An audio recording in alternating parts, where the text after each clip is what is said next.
अस्सलामुअलैकुम, GTV news के साथ मैं हूं माजिद अली खान। हेडलाइंस आप जान चुके हैं, बुलेटिन का बाकायदा आगाज़ करेंगे और सबसे पहले बात करेंगे तूफ़ानी बारिशों और सैलाब से फसलें तबाह होने के बायस ग़िज़ाई किल्लत पैदा होने का खदशा भी बढ़ गया।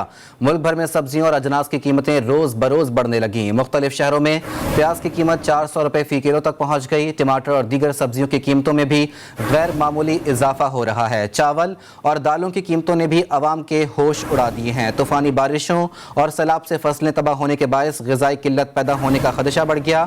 मुल्क भर में सब्जियों और अजनास की कीमतें रोज बरोज बढ़ने लगीं। मुख्तलिफ शहरों में प्याज की कीमत 400 रुपये फ़ी किलो तक पहुँच गई। टमाटर और दीगर सब्जियों की कीमतों में भी गैर मामूली इजाफा हो रहा है।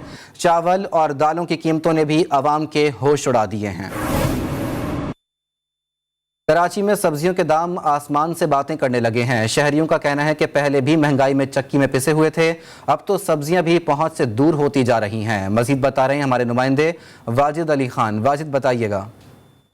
जी बिल्कुल, सब्जियों की कीमतों में होशरबा इजाफे ने आवाम का जीना मुश्किल कर दिया है और सिंध, बलूचिस्तान, खैबर पख्तूनख्वा में शदीद बारिशों और सैलाब के बाद सब्जियों की कीमतें भी बहुत ज़्यादा महंगी हो गई हैं, क्योंकि इनका मौक़िफ़ है कि जो खड़ी फसलें थी वो तबाह हो गई हैं, जिसके बाद सब्जियों की कीमतें काफ़ी बढ़ गई हैं। इस वक्त मैं ये मार्केट में मौजूद हूँ। यहाँ इस दुकानदार से हम पूछते हैं, भाई ये बताइएगा कौन सी सब्जियाँ महंगी हो गई हैं? सब्जी सब महंगी हुई है। ये सैलाब की वजह से, जो बारिशें पड़ी हैं इसकी वजह से पालक है वो 240 रुपये किलो बिक रही है। जितनी भी सब्जी है वो सारी महंगी हो चुकी है। पब्लिक बोल रही है तुम लोग महंगा कर रहे हो, मंडी से महंगा आ रहा है। मंडी वाले भी क्या करें जब पीछे से माल ही नहीं मिल रहा है। जी बिल्कुल, इस वक्त जो मार्केट में कीमतें हैं, सब्जियों की कीमतें आसमानों से बातें कर रही हैं। टमाटर 200 रुपये किलो, प्याज 150 रुपये किलो, और इसी तरह अगर दूसरे जो इस्तेमाल होने वाली चीज़ें हैं सब्जियों की हम बात करें तो सारी कीमतें आसमानों से बातें कर रही हैं। यहाँ पर लोगों का मौक़िफ़ है कि सब्जियाँ जो सप्लाई लाइन टूटने की वजह से सब्जियाँ काफ़ी महंगी हो गई हैं। सैलाब की वजह से सब्जियों की फसलें ख़राब हो गई हैं, तबाह हो गई हैं। तो कम से कम जो मार्केट में सब्जियाँ मौजूद हैं तो कम से कम एडमिनिस्ट्रेशन को इस पर चेक एंड बैलेंस रखना चाहिए, ताकि ये मनमाना कीमतों में इजाफा ना किया जा सके। जी, मुल्क में हालिया सैलाब के बाद महंगाई से लाहौर में दुकानदार और ख़रीदार दोनों ही मुश्किल में आ गए। मंडी में सब्जियों की कीमत में होशरुबा इजाफे ने शहरियों के लिए सब्जी खरीदना भी मुश्किल बना दिया है। तफसीलात मोहम्मद ज़िशान नवाज की रिपोर्ट में।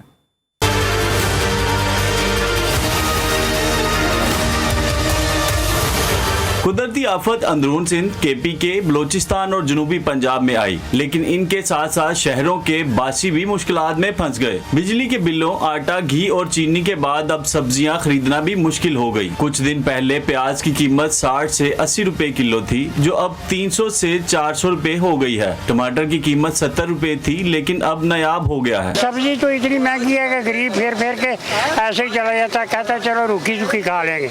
दो चीज 40 रुपए किलो थी, वो आज 300 रुपए किलो है। प्याज 300 रुपए है, टमाटर 300 रुपए है। दुकानदार भी महंगाई के हाथों तंग। कहते हैं महंगाई की पहली वजह तो सैलाब है, जबकि दूसरी वजह आड़तियों की मनमानियां हैं। गाहक हमारे पर इतराज करते कि यार इन्होंने महंगा किया, हमने क्या महंगा किया? कम से कम उन आड़तियों से तो पूछो ना, बड़ो आड़तियों से भी यार तुम इतने का क्यों बेच रहे? चलो सलाह तो आ गया, लेकिन कुछ हमारे समझ लो कि वो आड़ती जहाँ से हम खरीदते हैं माल, उन्होंने इतना रेट बढ़ा दिया, लेकिन वो भी एहसास नहीं करते। महंगाई के हाथों मजबूर शहरी बिलबिला उठे और हुकूमत से अपील की कि महंगाई को कम किया जाए और कीमतों को कंट्रोल करने के लिए टीमें तश्कील दी जाएं। कैमरामैन वैस राजपूत के साथ ज़िशान नवाज, GTV न्यूज़, लाहौर। मुल्क के दीगर शहरों की तरह इस्लामाबाद में भी सब्जियों की कीमतों में गैर मामूली इजाफा हो गया। बढ़ती महंगाई की वजह से प्याज और टमाटर भी गरीब की पहुंच से दूर होने लगे। मजीद तफसीलात जानते हैं नुमाइंदा GTV न्यूज़ अमीर हमजा से। हमजा, बताइएगा सब्जियों की कीमतों में कितने फीसद इजाफा देखने में आ रहा है? जी बिल्कुल, मुल्क के चारों सूबे सैलाब की जद में, जिसकी वजह से सब्जियों की सप्लाई बुरी तरह मुतासिर हो चुकी है। यही वजह है कि सब्जियों की कीमतों में होशरुबा इजाफा हो चुका है। प्याज की बात की जाए तो चंद रोज़ कबल 80 रुपये फ़ी किलो के हिसाब से फ़रोख्त हो रहा था, लेकिन आज जो है वो 250 रुपये के हिसाब से फ़रोख्त किया जा रहा है। इसी तरह टमाटर भी जो है वो 100 रुपये के हिसाब से फ़रोख्त होने वाला आज 240 रुपये के हिसाब से फ़रोख्त किया जा रहा है, जिसकी वजह से शहरियों को शदीद मुश्किलात का सामना करना पड़ा। मेरे साथ कुछ शहरी मौजूद हैं, इनसे बात करते हैं। भाई मुझे ये बताइए कि आपके क्या तासुरात है, सब्जियों की कीमतों में इजाफा हो चुका है? दिन ब दिन चीज़ों का जो रेट हैं वो बढ़ते जा रहे हैं। इसके अलावा इस्लामाबाद की मुख्तलिफ मार्केटों में चीज़ों के रेट बड़े तो बड़े ही हैं, लेकिन दुकानदार अपनी मन मर्ज़ी के साथ रेट लगा रहे हैं। पोल्ट्री के किसी के पास यानी कि डीसी रेट मौजूद नहीं है। तो मेरी रिक्वेस्ट है प्राइम मिनिस्टर ऑफ पाकिस्तान और डीसी इस्लामाबाद से कि इस चीज़ का फिल फॉर नोटिस लें और ये जो नाकबत पसंद दुकानदार हैं इनके खिलाफ फिल फॉर नोटिस लें और इनको काइंडली आप डीसी रेट पे फ़रोख्त करने की तौसीक करें। शुक्रिया। बिल्कुल, जिस तरह आपने शहरी के तासुर भी जाने, ये हुकूमत से यही मुतालबा कर रहे हैं कि सब्जियों की कीमतों में कमी लाई जाए। और दूसरी जानब अगर दुकानदारों की बात की जाए तो दुकानदारों का ये कहना है कि सिंध और बलूचिस्तान में सैलाब आने की वजह से टमाटर और प्याज की कीमतों में इजाफा हो चुका है, क्योंकि ये सप्लाई जो है वो वहाँ से होती थी, तो जो ट्रांसपोर्ट का सिलसिला वो बुरी तरह मुतासर है, जिसकी वजह से इनकी कीमतों में जो है वो इजाफा हुआ है। जी। तो दूसरी जानिब वज़ीर आज़म ने प्याज और टमाटर की बिला तातुल फराहमी यकीनी बनाने के लिए फौरी इक़दाम का हुक्म दे दिया। FBR ने प्याज और टमाटर की दरामद पर टैक्सेस और ड्यूटीज़ की मुकम्मल छूट दे दी है। FBR के मुताबिक टैक्सेस और ड्यूटीज़ की छूट से प्याज और टमाटर की कीमतों में कमी आएगी। टमाटर और प्याज की दरामद पर 31 दिसंबर तक तमाम टैक्सेस और ड्यूटीज़ से इस्तिस्ना दिया गया है। अवाम ने पेट्रोल और डीजल की कीमतों में नए इजाफे को जुल्म करार दे दिया। शहरियों का कहना है कि महंगाई ने पहले ही जीना मुश्किल कर रखा है। पेट्रोल और डीजल की कीमत बढ़ने से हर चीज़ मजीद महंगी हो जाती है। हुकूमत गरीबों पर कुछ तो रहम खाए। तफसीलात इस रिपोर्ट में। गवर्नमेंट ने तो भाई हम लोगों को बकरे समझ के रखा है। पेट्रोल की कीमत में इजाफा हो, इससे आवाम को बहुत ज़्यादा तकलीफ हो रही है। आलमी सतह पर सस्ती हैं, इन्होंने महंगी की हुई है, खा रहे हैं मुल्क को। महंगाई के सताए अवाम पर एक और पेट्रोल बम गिरा दिया गया। हुकूमत ने पेट्रोल, डीजल और मिट्टी का तेल मजीद महंगा कर दिया। पेट्रोल की कीमत 235 रुपए 98 पैसे लीटर हो गई। लाइट डीजल की कीमत में 9 रुपए 79 पैसे फी लीटर इजाफा कर दिया गया। मिट्टी का तेल भी 10 रुपए 92 पैसे फी लीटर महंगा हो गया। अवाम कहते हैं पेट्रोल और डीजल की कीमतों में इजाफा गरीबों पर जुल्म है। पेट्रोल की कीमतों में तो इजाफा हो रहा है ना, ये आवाम दिन पर दिन गर्क हो रही है। पेट्रोल के साथ सब कुछ कनेक्ट है। पेट्रोल की कीमतें बढ़ती है तो सब की चीज़ें बढ़ती है। और पहले 1-2 रुपये इजाफा होता था, अभी 10-15 रुपये इजाफा हो जाता है। ये तो सरासर नाइंसाफी है गरीब आवाम के साथ। गलत है, जुल्म है। ये गरीब आदमी पहले ही परेशान है। आलमी मंडी में तेल सस्ता हो रहा है, ये लोग बढ़ाए जा रहे हैं, समझ में नहीं आ रहा क्या कर रहे हैं ये लोग। महंगाई से परेशान आवाम की मुश्किलात में रोज बरोज इजाफा हो रहा है। उनका मुतालबा है हुकूमत पेट्रोल मसनूआत की कीमतों में कमी करे ताकि महंगाई की मौजूदा लहर पर काबू पाया जा सके।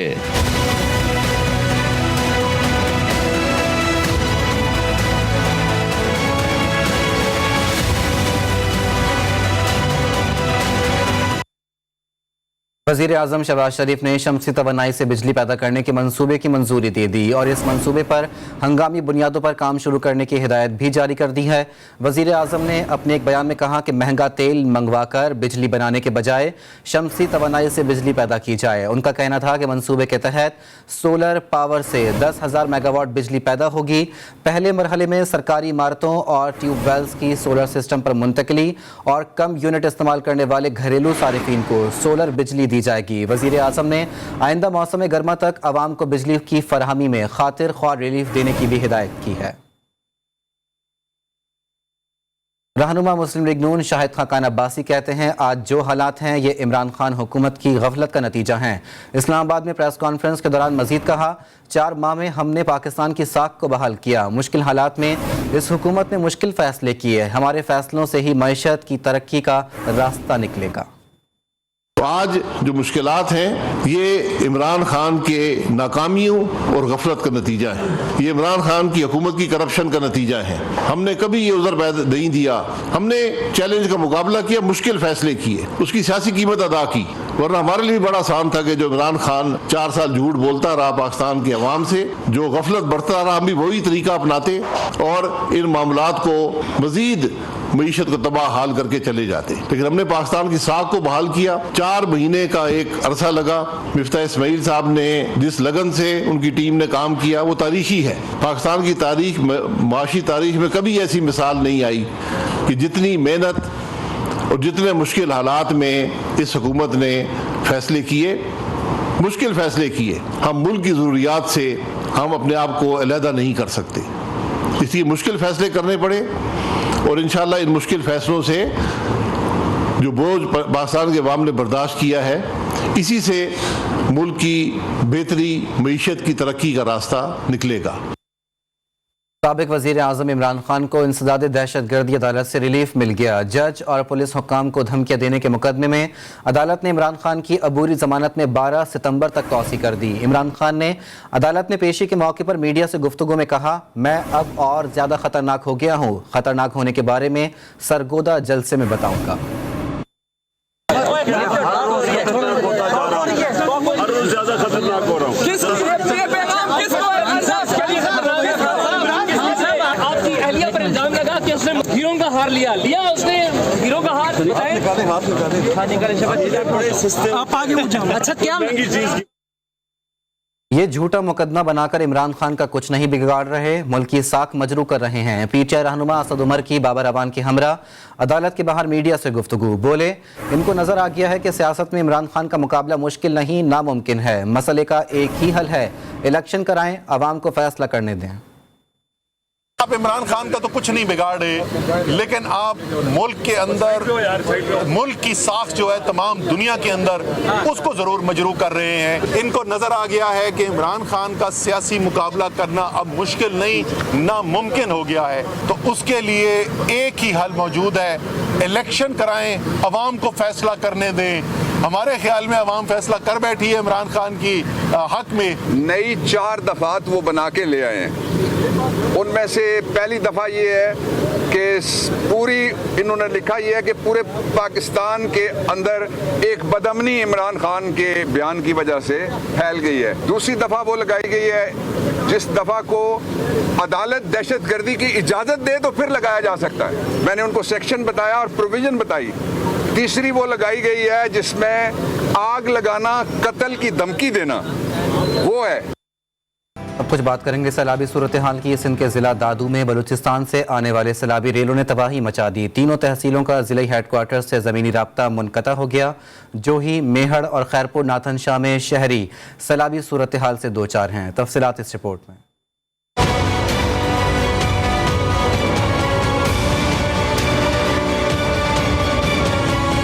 सिंध के जिला दादू में इस वक्त सूरत हाल खतरनाक है। दादू के करीबी जिला डूबने का खतरा मजीद बढ़ गया। गुज़िश्ता रात बलूचिस्तान से आए सैलाबी रेलों ने सिंध और बलूचिस्तान से मुत्तसिल जिला दादू और लाड़काना के जिला कंबर शहदाद कोट में तबाही मचा दी। सैलाबी रेलों ने कौमी शाहराह पर ट्रैफिक मुअत्तल कर दी। दादू की तहसील जूही, मीहड़ और खैरपुर नाथन शाह के घरों में सैलाबी पानी दाखिल हो गया। जिले की तीनों तहसीलों मीहड़, खैरपुर नाथन शाह और जूही का आपस में भी जमीनी राब्ता मुनक़ता हो चुका है। इंडस हाईवे भी सैलाबी पानी की लपेट में आ चुकी। जूही में डिग्री कॉलेज भी ज़ेर आब आ गया। खोसा कॉलोनी में रिंग बंद में दरारें पड़ गईं। शहरी और इंतजामिया बचाव बंद को मजबूत करने की कोशिशों में मसरूफ हैं। इंडस हाईवे पर खैरपुर नाथन शाह में हर जगह पानी ही पानी नजर आ रहा है। शहर के कई इलाकों में सैलाबी पानी ने ज़राए आमदोरफ्त मजदूद कर दिए। दरिया सिंध से 12 किलोमीटर दूर जिला नौशेरो फिरोज की तहसील मोरो में कच्चे का इलाका भी ज़ेर आब आ चुका। मोरो से गुजरने वाली नेशनल हाईवे पर नकल मकानी करने वाले अफराद की गाड़ियों की कतारें दिखाई दे रही हैं और लोग महफूज मकामात पर मुंतकिल हो रहे हैं। दादू में सुपर फ्लड के ऐलान के बाद फौजी दस्ते पहुंच गए। सैलाब में फंसे अफराद के हेलीकॉप्टर के जरिए महफूज मकामात पर मुंतकली का सिलसिला जारी है। मजीद बताएंगे आज़ाद बलोच। आज़ाद, बताइएगा। जी देखिए, बिल्कुल दादू में जो है सैलाबी सूरत हाल ज़िला जो है वो सैलाबी सूरत हाल से दो चार हो चुका है। ताहम सैलाबी सूरत हाल और शहरों में पानी में फंसे हुए जो अफराद हैं उनको रेस्क्यू करने के लिए पाक फौज का मिशन भी जारी है। इस वक्त इसी सूरत हाल पर हमारे साथ डिप्टी कमिश्नर दादू सैयद मुर्तज़ा अली शाह साहब मौजूद है। सर, बताइएगा क्या रेस्क्यू में आवाम को सहूलियात मिल रहे हैं, क्या रेस्क्यू हो रहा है यहाँ? देखें जी, आपको पता है कि दादू में सैलाबी सूरत हाल जो है वो रोज़ ब रोज़ जो है वो उसकी जो शिद्दत है वो बढ़ती जा रही है। और पिछले 8 दिनों से जब से ये सिलसिला शुरू हुआ है, हमारी पाक अफवाज ज़िला इंतज़ामिया, ज़ाहिर फर्स्ट रिस्पॉन्डेंट ज़िला इंतज़ामिया होती है, उसके बाद हमें आके ज्वाइन किया है पाक अफवाज ने, जिसमें पाकिस्तान आर्मी है अपने फुल जो है वो अपनी इक्विपमेंट के साथ वो यहाँ पे, उनकी इंजीनियरिंग की मशीनरी भी यहाँ पे है, उनके हेलीकॉप्टर्स भी यहाँ पे है। इसके अलावा पाकिस्तान नेवी के हेलीकॉप्टर्स, बोट्स हमारे साथ जो है वो बिल्कुल इस रेस्क्यू रिलीफ ऑपरेशन में मदद कर रही हैं। जी बिल्कुल, आपने डिप्टी कमिश्नर की बातें सुनी। उनका कहना है कि तकरीबन 600 से ज़ायद जो लोगों में जो है वो सामान तकसीम किया गया है और जो पानी में फंसे हुए थे और जो पानी में फंसे हुए अफराद हैं उनका रेस्क्यू भी किया जा रहा है। जी तो दूसरी जानिब अंदरून सिंध से आए सैलाब ज़दगान को कराची की मुख्तलिफ सरकारी इमारतों में आर्जी पनाह दे दी गई है। सच्चल गोट के गवर्नमेंट स्कूल में आर्जी तौर पर क़याम पजीर सैलाब मुतासरीन किस हाल में हैं, जानते हैं हमारे नुमाइंदे वसीम हैदर से। वसीम, बताइएगा।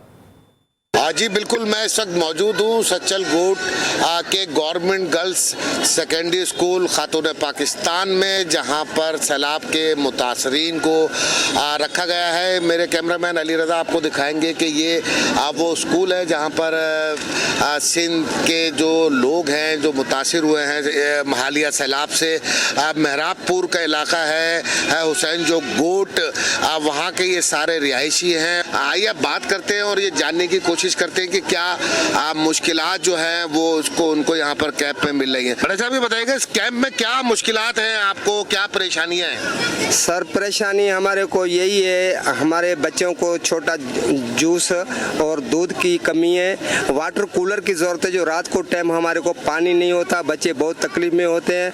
एक बच्चे बीमार होते हैं, उसको कोई सहूलत नहीं है। आज ही आपने सुना इनका ये कहना था कि यहाँ पर वो सहूलतें तो मौजूद नहीं है जो एक अस्पताल में होती है, मगर फिर भी यहाँ पर दिन के हिस्से में जो है वो ख़वातीन डॉक्टर्स और मेल डॉक्टर जो है वो यहाँ पर आते हैं। हुकूमत सिंध और वो मुखय्यर हजरात जो इन सैलाब यज़दान को छोटे वाटर कूलर देना चाहें या खाने पीने की अशिया देना चाहें तो फौरी तौर पर इस स्कूल की इंतज़ामिया से रब्ता कायम कर सकते हैं। जी, वज़ीर इत्तलात सिंध और focal person rain emergency Hyderabad Sharjeel Memon कहते हैं बारिश और सैलाब मुतासरीन को रेस्क्यू करना तरजीह है। सूबे के मुतासरा अजला में 1975 रिलीफ कैंप कायम किए गए हैं। इन कैंपों में मुतासरीन को खाना, पानी, अद्वियात और दीगर सहूलियात फराहम की जा रही हैं। शर्जील मेमन का मजीद कहना था कि बारिशों और सैलाब से सूबे भर में 91,82,270 अफराद मुतासर हुए। बारिश के बायस फसलों को होने वाले नुकसानात का सर्वे जारी है। अब तक बारिश से 518 अफराद जाबहक और 15,051 अफराद जख्मी भी हुए। शर्जील मेमन का मजीद कहना था कि सूबे भर में 1,138 मवेशी भी हलाक हुए, जबकि फसलों और मकानात को भी शदीद नुकसान पहुंचा है।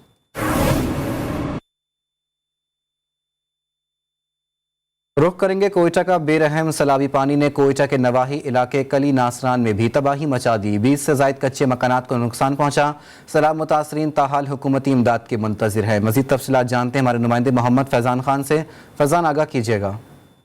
जी हाँ, बिल्कुल इस समय मौजूद हूँ कोयटा के नवाही इलाके किली नासरान में, जहाँ पर गुज़िश्ता हफ्ते आने वाले सैलाबी रेले ने तबाही मचा दी है। 20 से ज़ायद मकानात ऐसे हैं जो मुकम्मल तौर पर यहाँ पर मुनहदिम हो चुके हैं। यहाँ के इलाका मकीन जो है हुकूमती इमदाद के मुंतज़िर हैं। यहाँ के एक मुतासिर जो है सैलाब से, वो भी हमारे साथ मौजूद है। मज़ीद इनसे बात करते हैं। जी बताइए, बगैर आपका घर तक कितना नुकसान हुआ है, कितने कोई हुकूमती बंदा यहाँ आया, कोई इमदाद दी है आप लोगों को? जी हाँ, यहाँ पे कोई नहीं आए, न वफाकपुर में है न कोई सिविल है, एक इंजोस भी नहीं है। हम लोग खुद निकल गए जब सैलाब आ गए। हमारा तकरीबन 80 लाख 90 लाख रुपए का तावान नुकसान हो गए। यहाँ पे 20 घर है, सारे मौला तबाह हो गए। 20 घर तो बिल्कुल यार नक्शे से मिट गए। यहाँ पे अभी कोई नहीं है।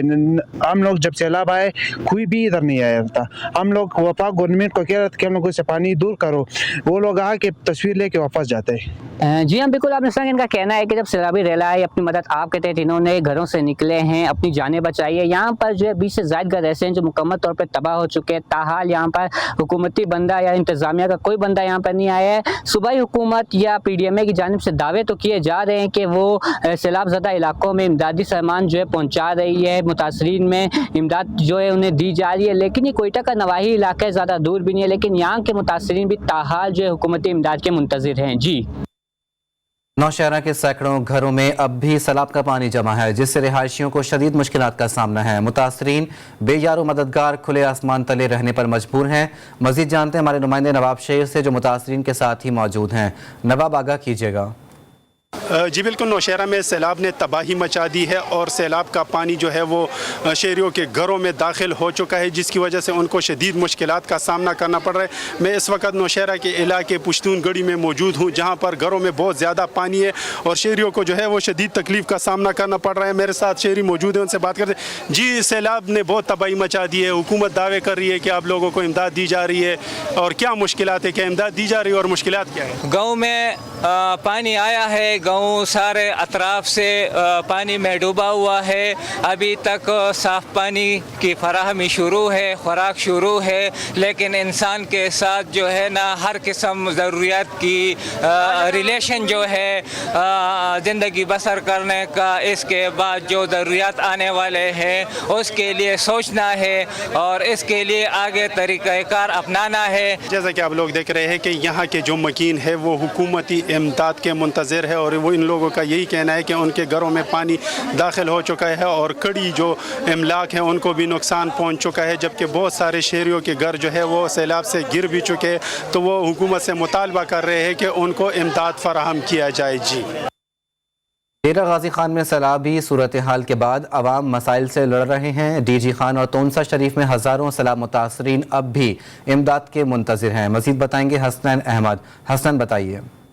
जी, मैं इस वक्त मौजूद हूँ डेरा गाजी खान के बैनुल सूबाई क्वेटा रोड पर, जहाँ पर सैलाब मुतासरीन अपनी मदद आपके तहत खुले आसमान तले ज़िंदगी गुजार रहे हैं। मेरे साथ इस वक्त कुछ मुतासरीन मौजूद हैं। मज़ीद उनसे जानते हैं उनको इंतज़ामिया की जानिब से टेंट या किसी किस्म की सहूलियात मुयसर की गई है या नहीं। मेबरान है नाज़म है, सारा इलाका पूरा बुढ़ा खड़ा है। जेड़ा नदी है खोए सुलमान वाला बिल्कुल सारे दाने लुट गए, कश नहीं रह गया। ये टाइम देख सकते हो मौके ते भी ट्रांसफार्मर भी सारा फट गए, वो भी सड़े पे, बिजली भी कह नहीं, मच्छर को सारी रात फटींदे हैं। जी, जैसा कि आपने जाना, सैलाब मुतासरीन का कहना था कि यहाँ पर जो 10-12 बस्तियाँ थी वो सैलाब की नज़र हो गई हैं। उनके जो जिंदगी भर की जमा पूंजी थी वो भी सैलाब अपने साथ बहा कर ले गया है। जी, और यहाँ आपको बताएं, मुल्क में सैलाब ज़दगान से मुलाकात में सियासी रहनुमा स्टेज से गिरने लगे। गुज़िश्ता रोज़ राजनपुर में मरियम नवाज़ की मौजूदगी में स्टेज गिर गया।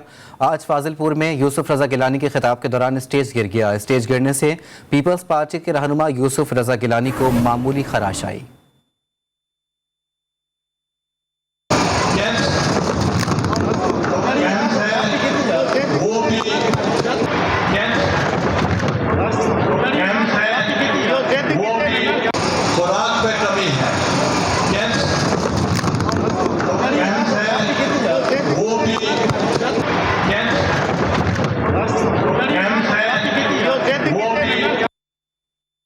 तुम ज़मीन वालों पर रहम करो, आसमान वाला तुम पर रहम करेगा। रेस्क्यू 1112 ने हालिया सैलाब में न सिर्फ इंसानों को बचाया बल्कि बेज़बान जानदारों को भी बचाने के लिए अपनी जान मुश्किल में डाल दी। जी हां, रेस्क्यू के जवान ने कयाल बादशाहगाई में बिफरे सैलाबी रेले और दरिया में तुग़यानी के दौरान ख़तरनाक अंदाज में बिल्ली को दरिया किनारे से महफूज मकाम पर मुंतकिल किया।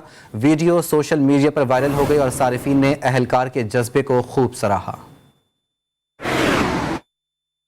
एयरपोर्ट सिक्योरिटी फोर्स ने इस्लामाबाद एयरपोर्ट पर कार्रवाई करते हुए दोहा जाने वाले मुसाफिर से भारी मिकदार में आइस हेरोइन बरामद कर ली। मुसाफिर अमजद अली को गिरफ्तार कर लिया गया। अपडेट कर रहे हैं आपको, एयरपोर्ट सिक्योरिटी फोर्स ने इस्लामाबाद एयरपोर्ट पर कार्रवाई करते हुए दोहा जाने वाले मुसाफिर से भारी मिकदार में आइस हेरोइन बरामद कर ली है। मजीद क्या तफसीलात हैं जानते हैं नुमाइंदा खुसूसी जावेद असगर चौधरी से। जावेद साहब बताइएगा। जी, एयरपोर्ट सिक्योरिटी फोर्स की जानिब से ये कार्रवाई इस्लामाबाद एयरपोर्ट पर अमल में लाई गई है, जहां दोहा जाने वाले मुसाफिर से 1 करोड़ 40 लाख रुपए मालियत की आइस हेरोइन बरामद की गई है। मुसाफिर अमजद अली ने 1 किलो 60 ग्राम हेरोइन दस्ती बैग में मुहारे से छुपा रखी थी। ताहम एएसएफ के अमले ने सामान की तलाशी के दौरान मंशियात बरामद करके स्मगलिंग की कोशिश का नाकाम बना दिया है, जबकि मुलजिम को बरामद शुदा मंशियात समेत मजीद कार्रवाई के लिए एनएफ हुक्काम के हवाले भी कर दिया गया है। ठीक है, बहुत शुक्रिया जावेद असगर चौधरी अपडेट करने के लिए। खेल के मैदान से खबर शामिल करेंगे। एशिया कप में पाकिस्तान अपना दूसरा मैच कल हांगकांग के खिलाफ खेलेगा। कौमी क्रिकेट टीम के फास्ट बॉलर्स हारिस रऊफ और नसीम शाह को हांगकांग के खिलाफ मैच के लिए फिट करार दे दिया गया है। टीम हुक्काम का कहना है कि फास्ट बॉलर्स की इंजरी संजीदा नौयत की नहीं थी। हारिस रऊफ और नसीम शाह को कुछ दिन आराम करवाने के बाद अब मैच के लिए मुकम्मल फिट करार दिया गया है। अपडेट करें आपको, एशिया कप में पाकिस्तान अपना दूसरा मैच कल हांगकांग के खिलाफ खेलेगा। कौमी क्रिकेट टीम के फास्ट बॉलर्स हारिस रऊफ और नसीम शाह को हांगकांग के खिलाफ मैच के लिए फिट करार दे दिया गया है। पाकिस्तान की मारूफ अदाकारा हिरा मानी का गाना एक बार फिर सुनने वालों को ना भाया। सोशल मीडिया सारिफीन ने बेसुरा गाना गाने पर उन्हें शदीद तनकीद का निशाना बनाया है। हिरामानी ने अपने सोशल मीडिया अकाउंट पर एक वीडियो शेयर की जिसमें वो मशहूर गाने पसोड़ी पर बतौर गुलकारा परफॉर्मेंस दे रही हैं। इस पोस्ट के कमेंट बॉक्स में समेत दीगर पेजेस पर भी अदाकारा पर खूब तनकीद का सिलसिला जारी है। इंटरनेट सारिफीन का कहना है कि हिरामानी ने पसोड़ी को बेसरे अंदाज में गाकर बेकार कर दिया है। सारिफीन का यह भी कहना था कि हिरामानी एक अदाकारा हैं, वो गुलकारा बनने की कोशिश क्यों करती हैं। देखते रहिए GTV न्यूज़।